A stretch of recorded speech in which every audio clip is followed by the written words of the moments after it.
Bon, le diable travaille chaque jour, ma Oui, sœur. Le diable travaille chaque jour, ça c'est vrai.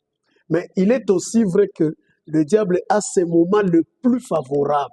À chaque fin d'une année, il y a des engagements qui doivent se renouveler.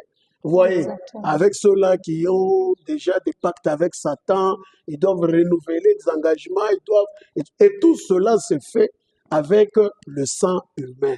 C'est comme ça que à chaque fin de l'année, beaucoup de sacrifices se font et tout. Il est vrai que durant toute l'année, le diable travaille. Mais il est aussi vrai que à la fin de chaque année, le diable essaie d'intensifier ses œuvres et pour les contrer, je crois qu'il n'y a pas de péché à multiplier des prières et des programmes dans des églises. Moi, je Merci, ne vois vraiment pas de péché dans ça. merci beaucoup, apôtre. À moins que tu me dises que l'intensification des prières te gêne. Donc, c'est un péché.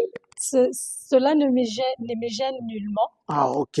surtout que vous avez soulevé le fait qu'en fin d'année, le diable intensifie ses actions et Ouais. donc à nous aussi d'intensifier nos prières C'est pour cela. le Mais vaincre. là, il faut dire quelque chose. C'est que il ne faudrait pas commencer à attendre que la fin de l'année pour organiser des prières. On Exactement. doit prier sans cesse. Dans mon église, on prie tous les jours. La manière dont vous nous avez vu prier au courant de toute cette semaine dans ce marathon, c'est comme ça que nous le faisons au quotidien. Donc ne soyez pas distraits.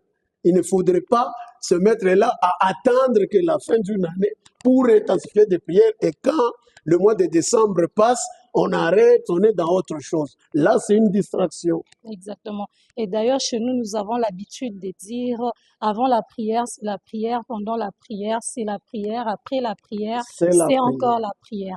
Pour terminer, apôtre, je l'ai dit en commençant cet entretien, je dis que vous êtes le visionnaire du Centre missionnaire La Bannière, le messager de la troisième veille et organisateur de ce marathon annuel 2025 sous le thème « Il te dira les choses par lesquelles tu seras sauvé ».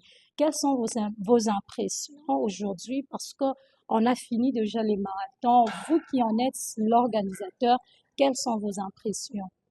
Un sentiment de joie et de grande satisfaction. J'ai béni Dieu, ma sœur, parce que tout s'est passé correctement. La parole a été prêchée dans toute sa pureté et avec liberté. En tout cas, j'ai vu comment les grâces se sont exprimées et tout. J'ai vu même l'onction dans la salle. Hein, on était tous emballés dans une sorte d'effervescence spirituelle. Et donc, je suis l'homme le plus comblé. J'ai vu les uns et les autres prêcher. C'est vrai que moi-même, je n'avais pas le programme d'intervenir. En tout cas, personnellement, je suis l'homme le plus heureux. Merci beaucoup. L'apôtre fidèle Élisée Moupa, le messager de la troisième veille et organisateur de ce marathon.